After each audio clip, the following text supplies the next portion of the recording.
Ayun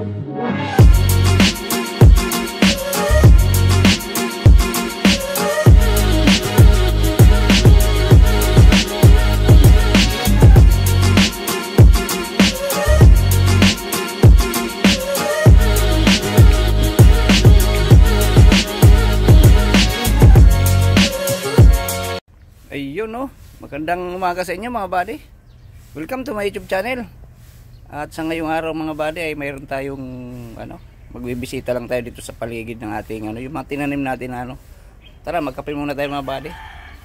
At habang nagkakape tayo ay ikutin natin, tingnan natin yung mga tinanim natin kung okay naman.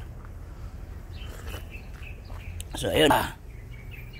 Ayun sampalok mga buddy. Yeah. May mga saluyot dyan na native Masarap yan mga buddy. Native na saluyot. Tapos may kamuti. Ayan Tapos ayan yung malunggay natin Yan, malago. Yan. Titingnan ko yung patula dito. Ayan, papaya. Ayan mga buddy, yung kahoy niyan alukon. Alukon yan sa Ilocano. Medyo payat yung ko dito, yung patula. Pero yung gabi yan, gabi mga buddy, mataba. Ayan. Ayan Ayan yung ampalaya mga buddy Namumulaklak na nga Ayan. Tapos yung patula ko dyan, ito mataba yan. Ayan. Taba yung patula na yan. Taba nung gabi Yan mga buddy. Tapos ito papaya.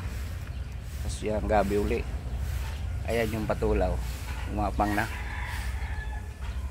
Yan, malaking gabi na yan mga buddy Tapos ito malago yung dito. May mga namatay di nabuhay lahat mga buddy. So yan Ayan. Ayan. Mahilig kasi magtanim-tanim dito sa paligid ng buddy kasi sayang din yung lupa. Ayan kita nyo naman. Ito ayan. Ito yung alukon. Alukon yan yung namumulaklak ng parang maliliit lang na mahaba. Pero napakasarap ng bulaklak yan mga buddy, ginugulay. So ayun. Tapos yan mga saluyot. Yun mga buddy ang ating mini garden dito sa gilid ng ating garahe. Yeah. So yun mga buddy. Ayan muna ang ating vlog sa ngayon mga buddy. At least na buhay yung pero hindi lahat na buhay yung tinanim ko. So yan, maraming salamat sa mga viewers ko dyan. Shoutout nga pala sa inyong lahat dyan. Yung mga hindi pa nakapag subscribe sa akin channel mga buddy, yung mga bago lang dyan, subscribe na aking channel at pa-like and share. Yun. Magandang umaga ulit sa inyong lahat mga buddy. Maraming salamat sa panonood. God bless sa inyong lahat. Bye bye.